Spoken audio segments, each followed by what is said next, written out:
Bismillahirrahmanirrahim. Elhamdülillahi Rabbil alemin. Vessalatu vesselamu ala eşrafil mursalin. Ve ala alihi ve ashabihi ecma'in. Allahümme allimna ma yenfa'una.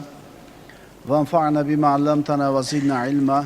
Allahümme arinal haqqa haqqan verzukna ittiba'ah. Ve arinal batila batilan verzukna ijtinabah. Ve cealna mimmen yestemi'unal qavle feyettabi'una ahsana. وادخلنا برحمتك في عبادك الصالحين أما بعد السلام عليكم ورحمة الله تعالى وبركاته. Bugungi mavzuyimiz saodatning 4-sababi hali kelmagan kelajakda qo'yibdir. Insonni bugungi kunini ikkita narsa fasodga uchratadi. O'tmishga bo'lgan pushaymon va kelajakdan bo'lgan xavotir, qayg'u. Allah azza va jalla Qur'oni Karimda marhamat qiladi. Astagfiru billah. Ata amrullohi fala tasta'jiluh. Allohning farmoni kelib qoldi, bas sizlar uni shoshtirmay qo'ya qolinglar. Hodisalarni shoshiltirma, ulardan o'zib ketishga urinma. Axir sen onasini bachadonidagi homilani yetilmasdan avval tug'ilishini xohlaysanmi? Hali non pishib ulgurmasdan turib uni tandirdan uzib olishni istaysanmi? Ertangi kun yo'q. Hali u yaratilgani yo'q. Uni rangi ham yo'q, shakli ham yo'q, ta'mi ham yo'q, vujudi ham yo'q. Yo'q u. Endi nima uchun uni bugun g'amini qilib, tashvishini qilib, bugungi kunimizni band qilishimiz kerak? Hali uni yaratilmagan musibatlari, gumon qilinayotgan hodisalarni boshimizga kiyib olib, nima uchun bugungi kunimizda g'amga kirishimiz kerak? Ular hali bormi, yo'qmi? Alloh u musibatlarni, biz gumon qilayotgan musibatlarni yaratadimi, yo'qmi? Buni hech kim bilmaydi. Ehtimol odamlar ertaga bo'ladi deb qo'rqayotgan, vahima qilayotgan narsalar ular o'ylagandan ko'ra yengilroq bo'lar yoki undan ko'ra yaxshiroq bo'lar. Muhimi u ertangi kun g'ayb olamida. U hali yo'q. Shuning uchun yo'q narsani g'amini qilib, bugungi bor kuningni fasodga uchratma, birodar. Ko'prikka yetmasdan turib, undan o'tishlikka urinma. Avval yetib boraylikchi. Ehtimol biz yetib borguncha ko'prik sinib yo'qib ketar. Ehtimol o'ylaganimizdan ko'ra yengilroq o'tib ketarmiz. Axir o'smagan terakka laylak in qurmaydi-yu, birodarlar. Shuning uchun kelajak haqida fikr yuritish uchun aqlga erk berish, g'ayb kitobini ochishga kirishib ketib, keyin kelishi kutilayotgan musibatlarni o'ylab vahimaga kirib qolish shar'an qoralangan ish. Ertangi kun hali yo'q. Kelajakdan qo'rqma. Sen o'ylagan vahima bormi, yo'qmi? Sen bo'lasanmi u kuni, yo'qmi, uni Xudo biladi. Shuning uchun birodarlar, bunday yo'l tutishlik aqlga to'g'ri kelmaydi. Aqlli odamning ishi emas. Odatda suvni ko'rgandan keyin odam o'tigini yechadi oyog'ini yuvish uchun. Suvni ko'rmasdan turib o'ti yechilmaydi. Albatta bu o'rinda birodarlar, ilmga asoslangan, hujjat dalili bor, aniq hisob kitoblari bo'lgan, hisob kitoblari aniq bo'lgan, ilmiy xulosalar bilan aytilgan narsalarga tayyorgarlik ko'rish bu boshqa masala. Masalan, ob-havoni sovuq kelishiga aytilyapti.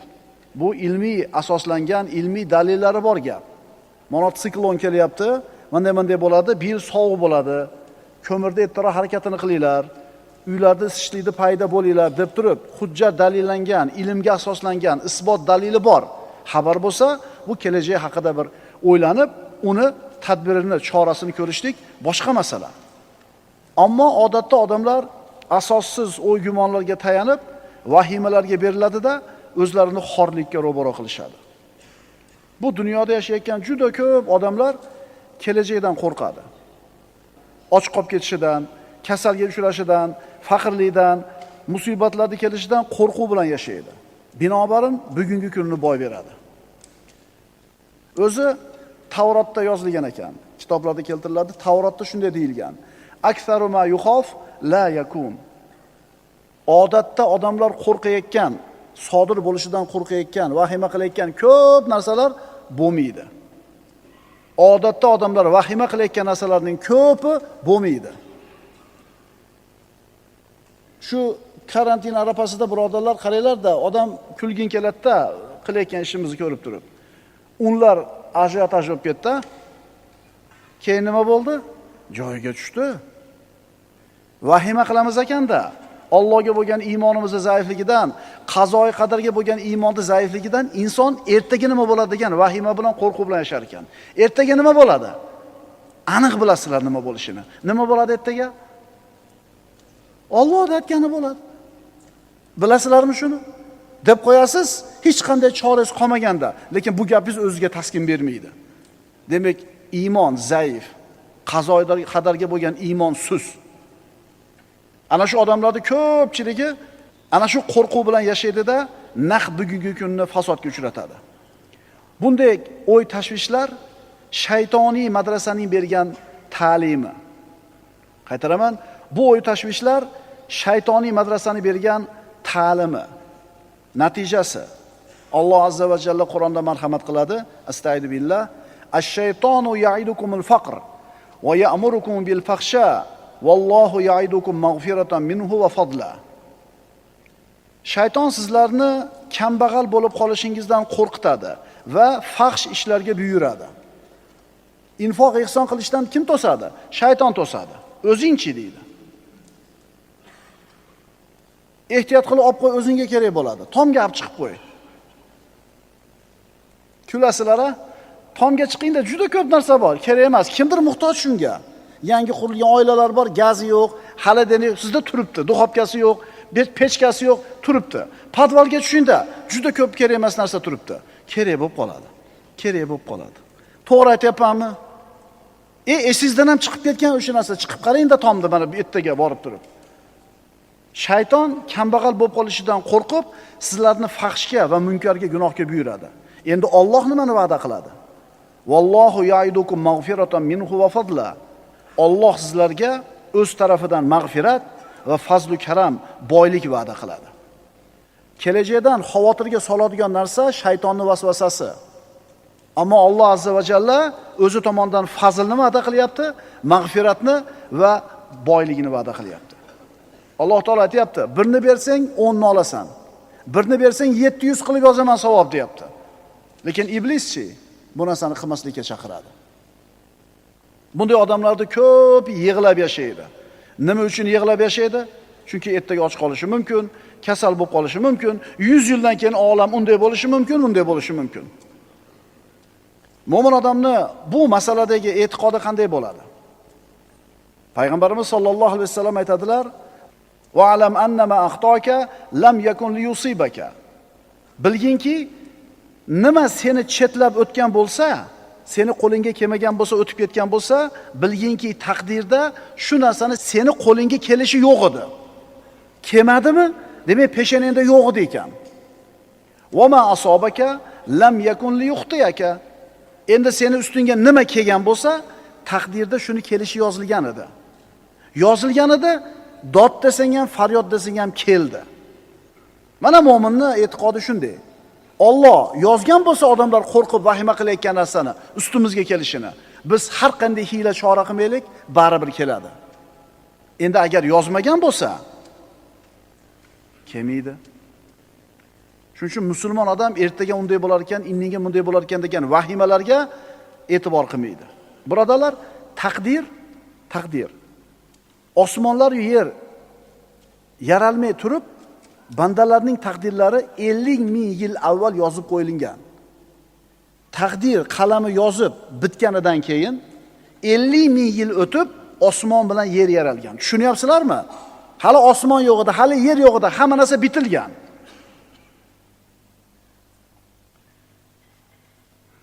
Unda yozilgandan oshig'i ham bo'lmaydi, kami ham bo'lmaydi. Taqdir birodarlar, vasf bilan yozilgan, hukm bilan yozilgan. Vasf bilan yozilgan degani inson ana shu taqdirdagi vasf bilan yozilgan narsaga ta'siri bor. Hukm bilan yozildi degan qismiga ta'siri yo'q. Katabahu bil vasf la bil hukm deydi Imom Azam Fiqhul Akbarda. Bir insonning iymonli yoki iymonsiz bo'lishligi vasf bo'lib yozilgan. Ya'ni iymon yoki kufrni tanlash insonning ixtiyorida edi. Bu tomoniga inson ta'sir o'tkaza oladi. Uni oldida ixtiyor bor. Ammo hukm bo'lib yozilgan taqdir qanaqa taqdir?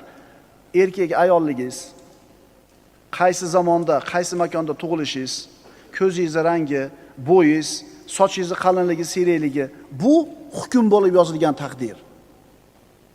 Demak, taqdir hukm bo'lib yozilgani bor, vasf bo'lib yozilgani bor. Vasf bo'lib bilan yozilganiga biz qo'limizdan kelgancha sababini qilamiz, duo qilamiz, u yog'i Allohdan. Hukm bo'lib yozilganiga biz hech qanday ta'sir o'tkaza olmaymiz, birodarlar. Ma'qulmi? Hayoti o'zini qo'lida bo'lmagan odam, hayoti o'zini qo'lida emas. Birovning qo'lida. Masalan, qulni oling. Qulning ixtiyori uning hojasini qo'lida. Uni tasarruf ham hojasini qo'lida. Endi bu qul o'zini ishi ustida g'am qilib siqilishligini foydasi yo'q. Chunki nima deb o'ylamasin, baribir hojasini aytgani bo'ladi. Undoq qilaman, bundoq qilaman deb reja tuzaveradi, qulini hojasi sotib yuboradi, bo'ldi. Ko'ring-da. Bu qul nima deb g'am tashvish qilmasin, nimalarni o'ylab fikr qilib yurmasin, farqi yo'q. Chunki ertaga hojasi sotib yuborsa, tamom, bu rejalari hech narsa bo'lmay qoladi. Bundan tashqari, birodar, ertani g'amini qilyapsan, kelajaging haqida xavotir qilyapsan, o'zing bormisan, yo'qmisan, shuni o'ylab ko'r. Kelajak haqida g'am qilib bo'lar ekanmi? Bo'ladi. Bo'ladi. Siz ta'sir o'tkazadigan ishlarga ajoyib gaplar bor, birodarlar. Bugungi kunini haqqini to'laligicha ado qilgan insongina o'zining kelajagidan yaxshiligini umid qilishi mumkin. Diqqat qilinglar, qaytaraman.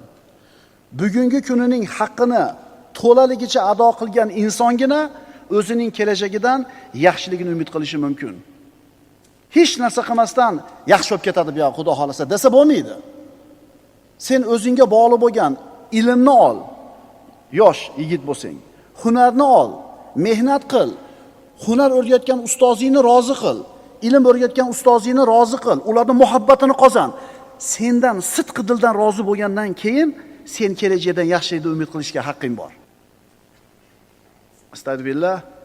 Qul innal amra kulluhu lillah. Ayting, hamma ish Allohga oid. Hamma ish kimning qo'lida? Allohning qo'lida. O'zini qachon o'lishini bilmaydigan odam erta indinni g'ami bilan ovora bo'lmasin. O'zini qachon vafot etishini bilmaydigan odam yo'q narsa bilan o'zini mashg'ul qilishi mumkin emas. Birodar, kelajakdan xavotirga tushma. Qazoga rozi bo'l. Chunki Allohning aytgandan boshqa hech narsa bo'lmaydi. Bu musulmonning aqidasi. Payg'ambarimiz sollallohu alayhi vasallam Uhud g'azotida ana shu 50 ta kamonchi tushib ketganligi sababli mag'lubiyatga uchradilar. Musulmonlar mag'lub bo'lishdi. 3 kun o'tib Alloh tomonidan buyruq bo'ldi, mushriklarni quvib orqasidan chiqinglar. Hamroul Asad degan joyga Rasululloh qo'shini bilan chiqib borib turdilar. Mushriklar yengdik deb xursand bo'lib ketishdi, lekin yarim yil yetganda qarasa, hech narsa qilishmabdi. Rasulullohni qatl qilishmagan, hech qanday g'anima olishmagan, Madinaga bostirib kirishmagan. Endi orqaga qaytamiz deb turgan paytda Alloh tomonidan buyruq bo'ldi, musulmonlar Hamroul Asadga chiqib borishdi. Aksariyati jarohatlangan. Shunda Alloh tomonidan buyruq keldi, musulmonlar Hamroul Asadga borib turdi. Quraysh mushriklari musulmonlar 3 kunda o'zini to'g'rilab, qo'shin bilan chiqqanligini ko'rib qo'rqishdi. Musulmonlar qaytib ketsa, bular ham ketib borishsa, shu maqsadda bir odamni yuborishdi. U yuborgan odami kelib, Payg'ambarimiz Qurayshning ahvoli qanaqa deganida, u Rasulullohni qo'rqitish uchun, musulmonlarni qo'rqitish uchun odamlar ko'payib, katta qo'shin jamlab, yana ustinglarga kelyapti, qo'rqinglar dedi. Rasululloh sollallohu alayhi vasallam hasbunallohu va ni'mal vakil dedilar. Allazina qala lahumun nasu innan nasa qad jama'u lakum fakhshawhum fazadahum imanan va qalu hasbunallohu va ni'mal vakil. Unday zotlarga ayrim kimsalar, Quraysh odamlari sizlarga qarshi sanoqsiz lashkar to'plagan, qo'rqingiz deganlarida bu gap ularning iymonlarini ziyoda qildi va bizga yolg'iz Allohning o'zi kifoya. U zot eng yaxshi ishonchli vakildir. Birodarlar, bizning shiorimiz shu. Kelajakdan bizga yoqmaydigan xavotirli, vahimali xabarlar, sharpalar eshitilsa, hasbunallohu va ni'mal vakil deymiz. Bizni hisobimiz Allohning qo'lida, uning o'zi naqadar zo'r vakil. Yana qaytaramiz. Tavrotda aytilgan: "Aktsaru ma yuxof la yakun." Odamlar sodir bo'lishdan qo'rqayotgan narsalarning ko'p qismi bo'lmaydi. Xo'p, vahimali, xavotirli xabarlar keldi. Nima qilish kerak? Undoq bo'larmish, bundoq bo'larmish. Avvalambor birodar, shoshilma. Xotirjam bo'l, siqilma. Chunki hozir aytganimizdek, bunaqa vahimalarda ko'pi bo'lmaydi. Olimlardan biri aytgan edi: yozilgan bo'lsa qayoqqa qochay, yozilmagan bo'lsa nimadan qo'rqay? Agar taqdirdagi yozuvni kimdir o'zgartirishga qodir bo'lganida odamlar istashardi shu odamni. Minglagan yillar odamlar qidirib bir kun topishar edi. Xo'p, endi taqdirni o'zgartiradigan birorta odam yo'qmi? Nima deyish kerak unda? Astagfirullah va ufawwidu amri ilalloh, innalloha basirun bil ibad. Men o'z ishimni Allohga topshirurman, zero Alloh bandalarni ko'rib turuvchidir. Yodlab olinglar shuni ukalar. Va ufawwidu amri ilalloh. Men o'zimni ishimni Allohga topshiraman, albatta Alloh bandalarni ko'rib turuvchidir. Shu gapni gapirgan kishi Fir'avn xonadonidan bo'lgan odam edi, iymonini yashirib yurgan edi. Shu kishining so'zi bu. Men ishimni Allohga topshiraman, albatta Alloh bandalarni ko'rib turuvchidir. Oyatning davomini qarang. Favaqahullohu sayyiati ma makaru. Alloh uni, boyagi iymonini yashirgan mu'minni, ularning yomon makr hilalaridan saqladi. Fir'avnning yaqinlaridan bo'lib turib, iymonini yashirib, Allohga ishimni topshirdim dedi, Fir'avnning yomonligidan Alloh saqladi uni. Kelajak haqida bo'ladigan har xil qalbingga yoqmaydigan gapni eshitganingda, birodar, sen aytginki, men o'z ishimni Allohga topshirurman, zero Alloh bandalarni ko'rib turuvchidir. Shuning uchun ertangi kunda kelguncha o'zini holiga tashab tur, birodar. Uni xabarlarni so'rab surishtirma. U bilan ovora bo'lmay tur. Chunki sen buguning bilan ovorasan. Hali kelmagan kunni, yo'q kunni g'amini o'zing uchun boshingga kiyib olma. Hali quyoshi ko'tarilmagan kunni g'ami bilan bugungi kunni band qilgan kishining ishi qiziq emasmi? Ikkita narsa insonni bugungi hayotini fasodga uchratadi. O'tmishiga pushaymon yeyishi, kelajakdan xavotir qilishi. Hali kelmagan kunni g'am qilishdan ehtiyot bo'l. Saodatning shartlaridan 4-inchisi hali kelmagan kelajakni o'z holiga qo'yib tur. Assalomu alaykum va rahmatullohi taala va barakatuh.